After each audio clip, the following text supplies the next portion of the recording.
மசாலாவும் இதெல்லாம் வாங்கணும். அது தேவை. அது குழம்புல எல்லாம் பெப்பர் சிக்கன் போட்டாச்சு. நேரடியாக எண்ணெயில் போட்டு வதக்கியாச்சு. எப்படி எண்ணெய் இருந்துச்சு? இவன் போன உடனே தான் எரியுது நல்லா. அடுப்பு மாஸ்டர் சரியில்லை. அடுப்பு மாசம் சரியில்லை. பாரு எவ்வளோ அழகு. காஞ்சி போன வேறு வச்சு எவ்வளோ அருமையாக எரியுது பாரு. இப்போ தான் அவன் பக்கத்தில் வந்துட்டான், அதனால எரிய மாட்டேங்குது. ஊற்று போய் சட்டை கிட்ட வாய் அப்படிதான் அவங்க கேட்டுரும். எல்லாமே கிளியராக கேட்கணும். 19,000 கொடுத்து 50,000 மாற்றிருக்காங்க.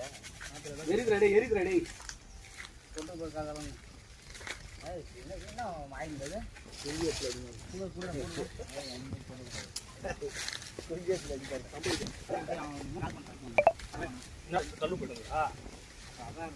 போடு போடு.